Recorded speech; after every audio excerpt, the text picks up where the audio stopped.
Favourite recipe MDH का जीरा SIP जल जीरा मसाला। सिप सिप जीरा सिप MDH का जल्दी और जीरा सिप MDH का जीरा सिप। उदित राज ने आज कुछ ट्वीट भी किया है जिसको पवन खेड़ा उन्होंने रीट्वीट किया। उन्होंने कहा, my dear Shashi Tharoor, alas, I wish I could prevail upon the Prime Minister to declare you as super spokesperson of BJP, even declaring you foreign minister before landing in India.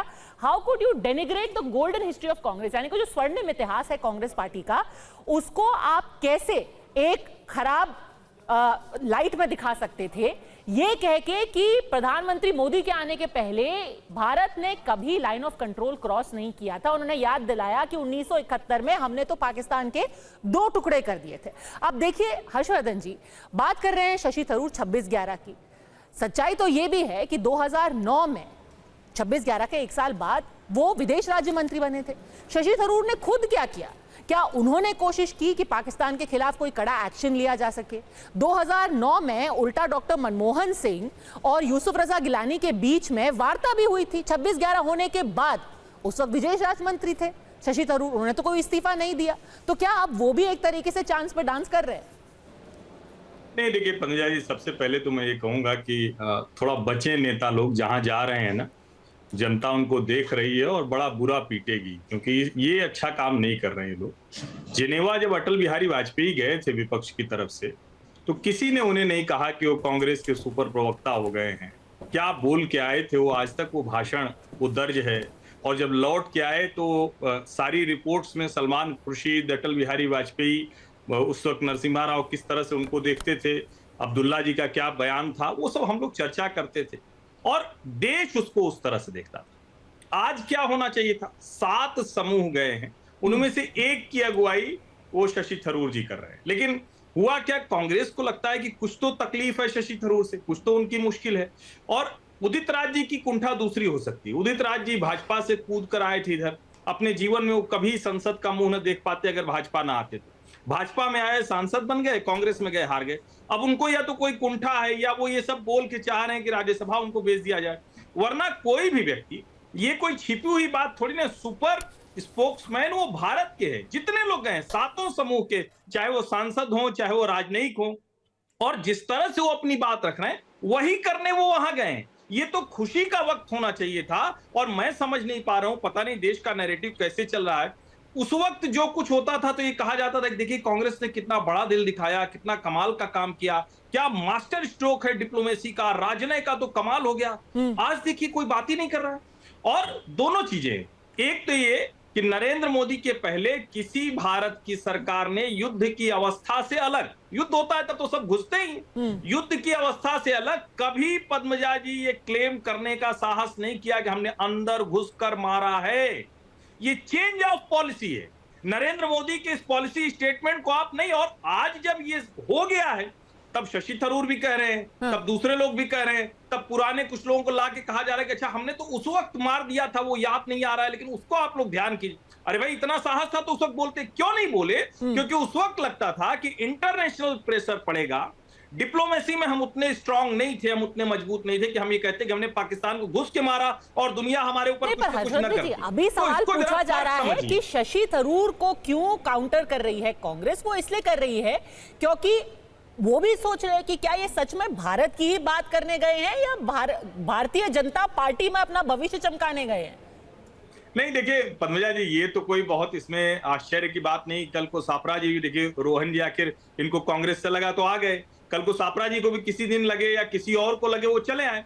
नेताओं का तो इधर उधर आना जाना होता ही है, ये कोई बहुत नई या कोई अचंभे वाली बात नहीं। मेरा ये मानना है कि जब भारत का पक्ष वो रखने गए हैं तो भारत के पक्ष के लिए गए हैं और सुपर स्पोक्स पर्सन आप भारत हैं, भाजपा के नहीं, वरना भाजपा के प्रवक्ताओं को देना चाहता। ठीक है, 30 सेकंड जवाब दीजिए सापरा जी।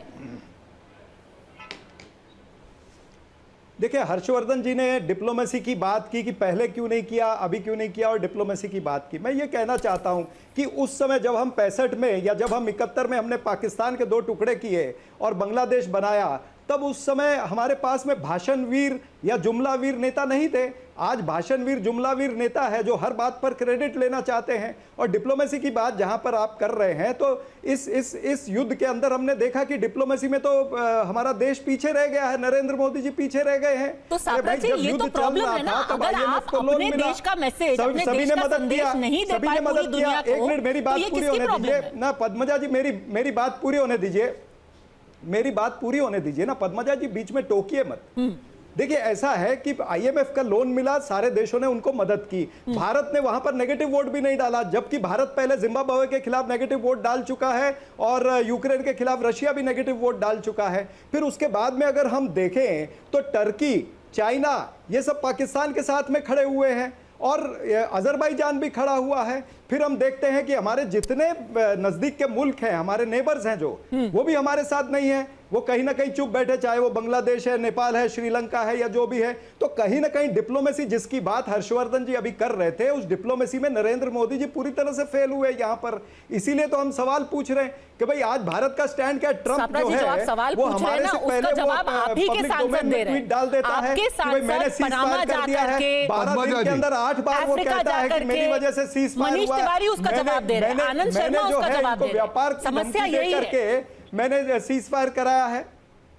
आप जितने सवाल यहाँ इंडिया में बैठ के पूछ रहे हैं, गयाना में जाकर के आपके सांसद उसका जवाब दे रहे हैं। आप यहाँ पर बैठ करके कह रहे हैं कि भाई ट्रंप ने मध्यस्थता कराई। आनंद शर्मा, मनीष तिवारी वहां बैठ करके कह रहे हैं कि कोई मध्यस्थता हमारी हो ही नहीं सकती है, हमारा एक सेट प्रिंसिपल है। मैं नहीं कह रहा हूँ, ये तो ट्रंप खुद कह रहा है और ट्रंप का जवाब मनीष तिवारी दे रहे हैं। क्या आपने कान आंख बंद रखे थे? ट्रंप का जवाब दिन में 8 बार जयशंकर नहीं दे रहे। ट्रंप का विदेश मंत्री भी बोला है, ट्रंप का विदेश मंत्री भी बोला है। पर सापरा साहब, और आप ट्रंप का विश्वास करेंगे? एक और मंत्री बोले हैं ना। एक सेकंड, राशिद किदवई के पास जाऊंगी, राशिद किदवई के पास जाऊंगी, पर उनकी सुप्रीम कोर्ट है, उसके अंदर उनके मैं छोटा जवाब देना चाहूंगा। ठीक है, बट सिर्फ 10 सेकंड बोलिएगा हर्षवर्धन जी, फिर रोहन गुप्ता। बिल्कुल राशिद किदवई के पास प्लीज। हाँ, डोनाल्ड ट्रंप ने तो इतने असहाय भाव में कहा कि हमने युद्ध रुकवा दिया, कोई हमको क्रेडिट नहीं दिया। इतना निरीह अमेरिका का राष्ट्रपति मैंने अपने जीवन में तो नहीं देखा। रशीद साहब को ध्यान में हो तो याद करें, इतना निरीह अमेरिका का राष्ट्रपति, उसको हमने ऐसा बना दिया, फिर भी कांग्रेस वाले उसको सर पर लेकर। ठीक है, 30 सेकंड रोहन गुप्ता। ऐसा बना दिया। अरे 30 सेकंड, देखिए बड़े दर्द की बात है जो यहाँ पे एक कांग्रेस पार्टी यहाँ जो बोलती है वो अलग है, और उसी की देखिए सुनिए, एक कांग्रेस पार्टी यहां पे जो बोलती है वो अलग है और बाहर बोलती है वो अलग। तो है कौन सी कांग्रेस सही पार्टी? अब और एक आज के नेता जो आज जो डिबेट कर रहे हैं, उनका अभी बयान चलने हो जाएगा पाकिस्तान में। इनको देश के डीजीएमओ पे भरोसा नहीं है पद्मजा जी। जब देश के डीजीएमओ ने कहा कि पाकिस्तान के डीजीएमओ का सामने से फोन है, उसके बाद हमने जयशंकर का बयान चल गया पाकिस्तान कैसे देश भरोसा करेगा? ये क्या मानसिकता है? 5:35 पे 11 तारीख को कहा और आप सेना पे सवाल उठा रहे हैं। ये ऐसे लोग हो गए हैं पद्मजा जी कि उनकी जो आर्मी है वो कोई सेना पे सवाल नहीं उठा रहा, कोई सेना पे सवाल नहीं उठा रहा। गलत कांग्रेस से मुख्यालय से निकलते हैं, पाकिस्तान के ऊपर कोई सवाल नहीं। आपने सेना पे ही सवाल उठाया। अगर डीजीएमओ ने ये कहा, राजनीतिक क्षमता पे, अगर डीजीएमओ ने ये कहा कि पाकिस्तान ने सीज फायर के लिए किया, तो आपके सवाल तो हुआ ना सेना पे उठाया है। मुझे सवाल का, मैं आपके बीच में नहीं बोला, मैं आपके बीच में नहीं बोला, मैं अपने बीच में नहीं बोला। करना है, क्यों बौखला रहे हैं? ये पूरी तरीके से आपकी चॉइस है, लेकिन कम से कम अपने लोगों पर, पाकिस्तान के सवाल इनके मुख्यालय से निकलते हैं। अपने लोगों पर, एक सेकंड राशिद के, अपने लोगों पर तो विश्वास आप कर ही सकते हो ना। ये है सीक्रेट रेसिपी MDH का जीरा सिर्फ जल जीरा मसाला। सिप सिप जीरा सिप MDH का जल जीरा सिप, MDH का जल जीरा सिप।